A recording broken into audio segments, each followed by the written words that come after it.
민수기 2장 1절에서 34절까지 말씀을 교독합니다.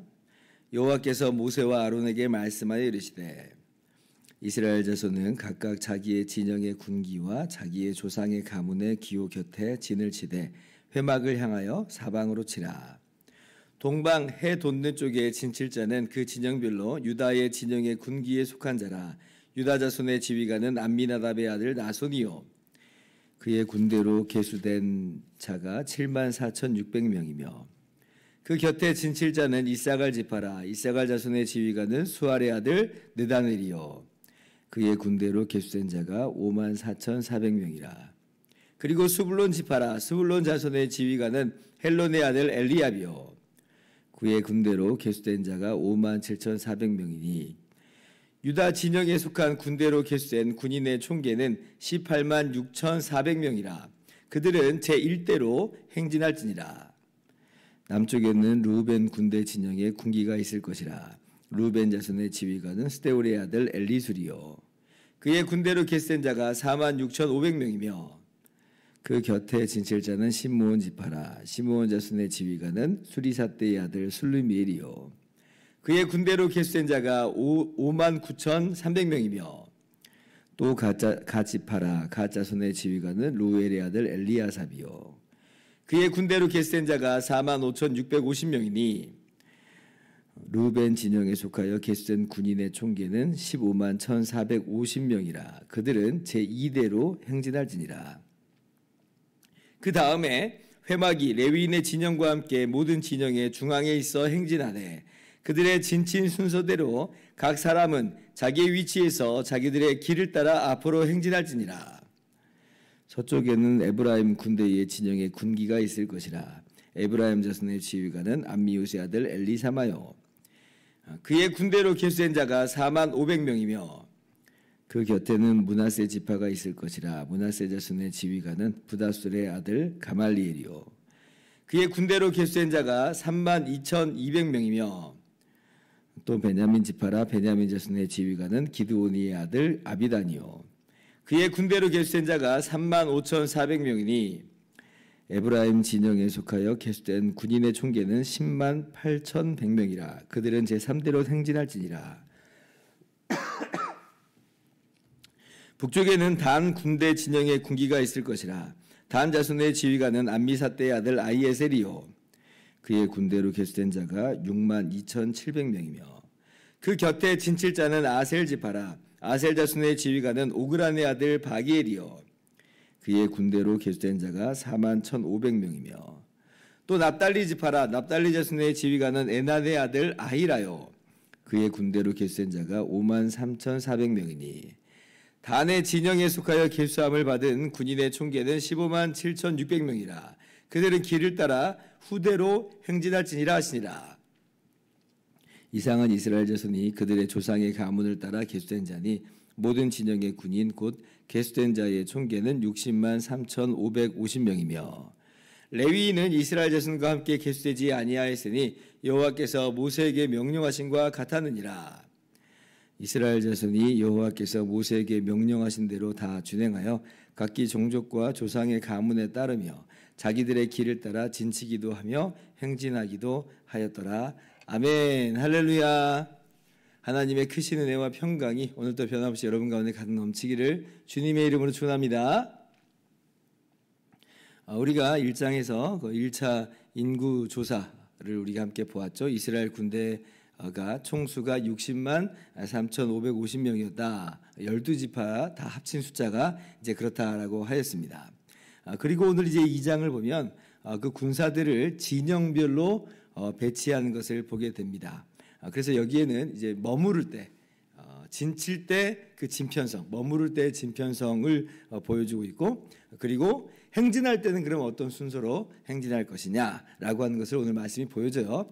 그러니까 막 60만 명이 중구난방으로 지금 같이 막 엉켜 있는 형태가 아니라 아주 질서 있는 군대 조직의 어떤 한 단면을 오늘 우리 가운데 보여준다라고 할 수가 있습니다. 자, 그런데 오늘 이 이스라엘 이 진편성의 특징, 그리고 행진할 때의 특징을 우리가 하나 보게 되는데, 그게 뭐냐면 회막을 중심으로 진이 편성되어 있다라고 하는 것이에요. 그러니까 그러니까 회막을 중심으로 동남 서북으로 오늘 지금 이렇게 진영을 편성해 놓고 있죠. 그 중심에 뭐가 있냐면 회막이 있습니다. 좀 더 이제 자세히 이제 말씀을 이제 본다면 이제 어저께 1장 53절에 보니까 레위인이 회막을 중심으로 이제 진을 치잖아요. 그러니까 제일 가운데 회막 성소가 있고요. 그리고 레위인이 이제 동서남북으로 이렇게 진을 칩니다. 3장에 보면 더 자세하게 나옵니다. 그리고 그 외곽으로 이제 이스라엘 12지파가 세 지파씩 묶어서 동남 서북으로 그렇게 진을 치는 것이에요.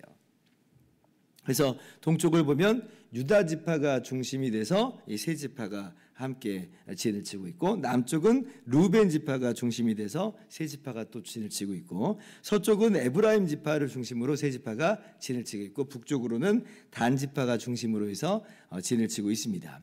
근데 이 세 개씩 묶여 있는 진 편성도 좀 어떻게 보면 흥미롭습니다. 왜냐하면 이게 이제 전혀 무관한 그 지파들을 묶어놓은 게 아니라 약간은 좀 연속성이 있는 연결점이 있는 지파들이 좀 묶여 있어요. 뭐 예를 들면 유다 지파 같은 경우는 이 스불론과 이사갈이 이제 같이 한 그 일대로 지금 묶여 있는데 다 레아의 자손이에요. 그러니까 야곱의 아내가 레아 그리고 라헬 그리고 그 시종들인 실바와 비라가 있었잖아요. 거기서부터 12아들이 태어난 것인데 레아의 아들들로 이렇게 이루어진 것이 유다 지파인 것이고요. 그리고 서쪽의 에브라임 지파는 전부 다 라헬의 자녀들입니다. 에브라임, 므낫세는 이제 요셉의 아들이잖아요. 요셉 그리고 이제 베냐민 지파, 에브라임, 므낫세 그리고 베냐민 지파인데 요셉 지파하고 베냐민 지파는 다 라헬의 아들들이잖아요. 그래서 그렇게 또 묶여 있습니다. 남쪽의 루벤 지파도 마찬가지로 시므온 지파하고 같이 레아의 아들인데, 근데 이제 그러면 이게 뭐 레위가 들어가야지 맞을 것 같은데, 근데 이제 레위는 이제 군대 진편성에 들어가 있지 않다고 했잖아요. 그래서 갓이라고 하는 이 지파를 여종인 실바의 아들인데 갓 지파를 좀 집어넣은 것 정도지, 또 비슷한 카테고리 안에 있어요. 그리고 단 지파는 단 지파, 아셀 지파, 납달리 지파는 여종의 아들들로 좀 구성되어 있는 이제 그런 지파들입니다. 그래서 약간 이제 좀 연결점이 있는 그런 그 지파들이 한 무더기에 묶여 있다라고 하는 것도 굉장히 흥미로워요. 어쨌든지 간에 지금 이 중심에 누가 있어요? 중심에 회막이 있다. 중심에 성전이 있다, 성소가 있다는 것이에요. 행진할 때는 어떠냐? 그럼 행진할 때도 마찬가지입니다. 행진할 때도 중심이 바로 이 성막이 되는 것을 우리가 볼 수가 있습니다. 17절 보시면, 자, 그 다음에 회막이 레위인의 진영과 함께 모든 진영의 중앙에 있어 행진하네. 그들의 진친 순서대로 각 사람은 자기의 위치에서 자기들의 길을 따라 앞으로 행진할지니라. 그러니까 처음에 이제 유다 진영이 선봉에 서고, 그 다음에 르우벤 중심의 이 진영이 2대로 서고, 그 다음에 이 회막이 따라가 이 중심으로 이제 진행이 되고, 그 다음에 마지막 이제 에브라임 지파, 단 지파 1순으로 이렇게 행진을 한다는 것이에요. 좀 더 이제 자세한 이 행진의 순서는 또 10장에 나옵니다. 좀 더 엄밀하게 말하면 언약궤는 제일 앞에서 행진을 해요. 뭐 이런 정도의 차이가 있는데, 어쨌든 간에 오늘 말씀에서 강조하는 건 그럼 뭐예요? 지금 이 성막 중심이라는 거 회막 중심이다. 진영을 편성할 때도 회막 중심이고, 그리고 행진할 때도 이제 회막 중심이다라고 하는 것이에요. 오늘날 이것이 우리에게 주는 귀한 적용점들이 있죠. 자, 오늘 말씀 보면 이렇게 회막 중심의 모습을 잘 보여주는 단어가 2절에 나오는데 같이 한번 읽어봅시다. 시작. 이스라엘 자손은 각각 자기의 진영의 군기와 자기 조상의 가문의 기호 곁에 진을 치되 회막을 향하여 사방으로 치라. 그러니까 지금 자신의 진영에 따라서 머물러야 되고, 그리고 진영과 함께 행진을 하는 것인데, 그런데 회막을 향하여서 진을 치라 이렇게 이야기해요. 회막을 향하여. 이걸 직역을 하면 회막 주위로 마주보라. 회막 주위로 마주보라. 어떤 성경은 이렇게도 번역을 합니다. 각 방면에서 회막을 보기끔 진을 치라.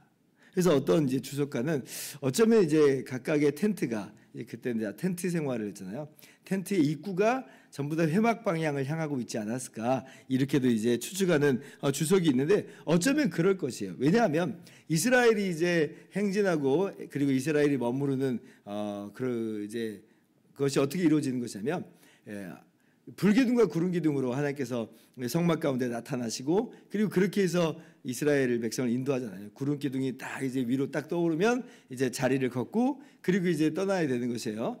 그러니까 당연히 이제 텐트 입구가 성막이 될 수밖에 없는 게, 이제 아침에 눈을 비비고 이제 딱 텐트 문을 딱 열면 구름이 딱 떠올라 있잖아요. 그러면 오늘 출발하는 날이구나라고 하면서 이제 텐트를 좀 걷어야 됐겠으니까, 아마도 그래서 이제 입구가 정말로 이 회막 중심으로 그렇게 있었던 것은 아닌가, 이렇게 정말 그럴듯한 그 해석으로 제가 받아들인 적이 있습니다.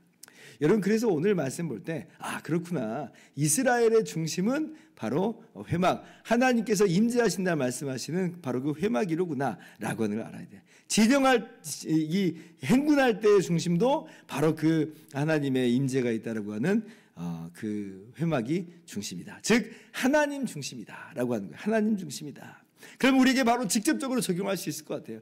우리가 머물고 우리가 가는 모든 삶에 있어서 나의 중심은 과연 무엇인가? 정말 하나님이 중심인가? 그래서 내가 머물고 하나님이 중심이 되어서 내가 행하고 있는가? 아니면 하나님은 어디 갔는지 온데간데 찾아볼 수 없고 그냥 내 마음과 내 뜻대로 그냥 내가 그렇게 머물기도 하고 행하는 그런 삶을 살아가고 있는 것은 아닌가? 한번 우리가 좀 돌아볼 필요가 있어요.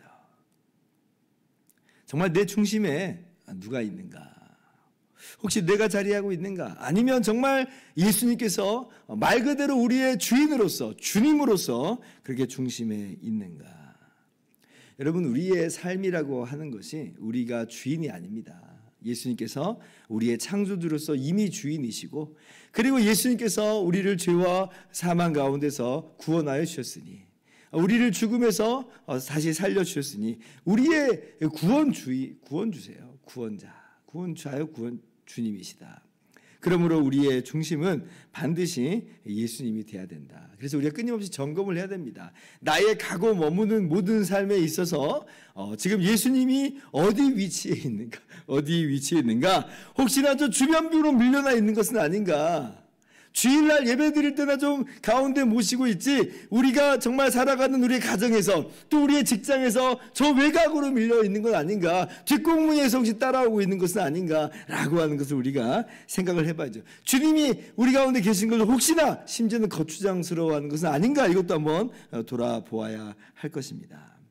여러분, 예수님께서 우리의 주인이시라고 하는 걸 우리 꼭 기억하면서, 그리고 정말 예수님이 우리의 주인 되시는 게 우리에게 정말 위로가 되고 우리에게 큰 복이 되며 우리의 힘이 되는 줄을 우리가 인정하면서 오늘도 고백합시다.